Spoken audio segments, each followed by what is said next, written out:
I've been trying to decide recently between status with American Airlines and with Delta, and it's a really hard choice.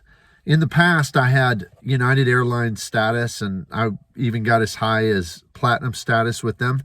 And that's done through quite a bit of work travel, and we take some trips now.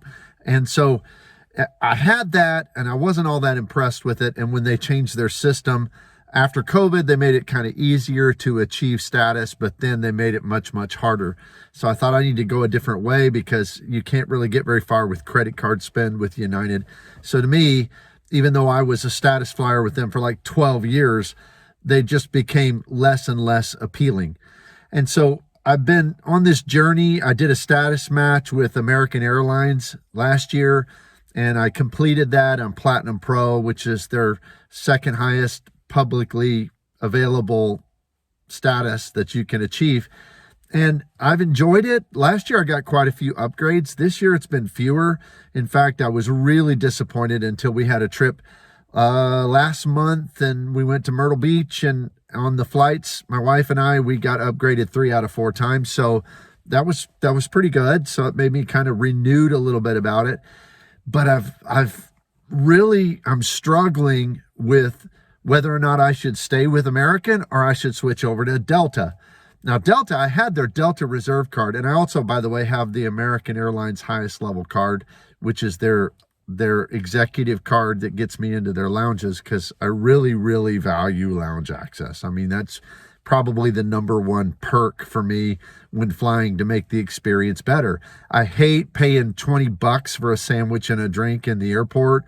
So to me, that lounge access is worth at least $20 to $25 every single time. And so that's one of my most important things for me.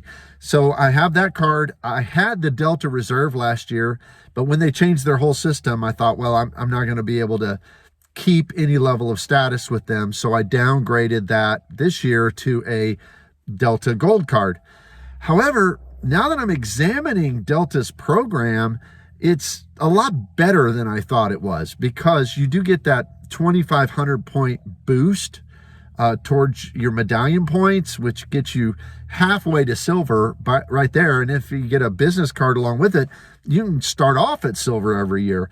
And then the Delta Reserve, I don't think it's quite as good on spending as the American cards because the systems are totally different. But on the American cards, you can really spend your way to status. You get 1 point for every dollar spent.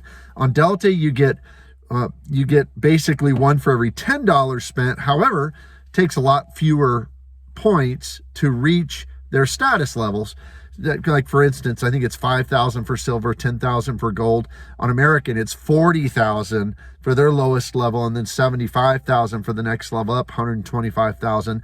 And that sounds like it's way worse, but when you look at the overall program, there's so many ways to get American miles. Like the hotels program, you get like 10,000 loyalty points sometimes by booking through the hotels program.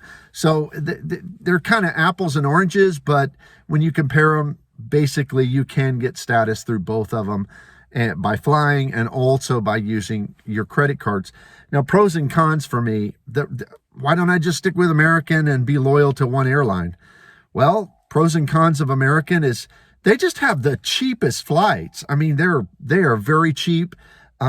Oftentimes, in fact, almost every time I check out of my local airport, American is $100 to $150 less than United and Delta. And their award redemptions are literally always less than the other two. I mean, oftentimes we'll fly out to California and it'll only be 10,000 points, American miles. And that's, you're never going to find that on Delta or on United. So that's a great benefit of that. The other thing is, man, those American miles, they're hard to come by because there's no transferable partner that will transfer over to them. So those are kind of pros and cons of American. The biggest con, though, because I like lounge access, is my local airport does not have an American lounge. It has one lounge that's available to the public, and all there is a Delta Sky Club. It's very nice. I've been in it when I had my Delta Reserve card, And now I can still get in it when I fly Delta through my Platinum Business Card, American Express Platinum Business Card. So it's very nice. And I just really, really value having a lounge at my local airport. And so my option there is for Delta. And so I got looking at it. You know, I could re-upgrade my card back to a Delta Reserve. And then if I need a little boost, I can spend a little bit on that card and get there.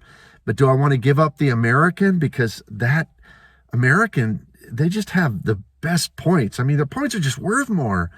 So what do I want to do? Well, I'm kind of at the point where I think I'm going to try to do both. I can get a status match from Delta. And if I plan my travel really well, I can kind of have status on both of them. And I don't think I'll be able to keep the third level status with both of them, which would be Platinum for Delta and it's Platinum Pro with American. But I might be able to, if I strategize it right, if I plan my trips right, I might be able, and of course using my credit cards a little bit, I think I can maybe be mid-tier on both of them. So that'd be Platinum on American and also be Gold with Delta. So I think that's where I'm going to go. I'd love to hear your comments on this. I don't know, a kind of a big decider would be which one's going to give me more upgrades out of my local airport. The problem is I don't know how to figure that out unless I have the same status on both of them. So if you have any input on that, is American give more upgrades, better upgrades? Does Delta give more upgrades, better upgrades? I'd love you to help me out with that because I'm struggling to know exactly which way to go, or if to try to do a combined status chase, or whether or not I should just kind of just stick with one and not the other. The general logic is stay with one, but you know, I really see positives on both ends. All right, let me know what you think about it in the comments. And please, please both hit the like button. It doesn't cost you anything, and subscribe to the channel.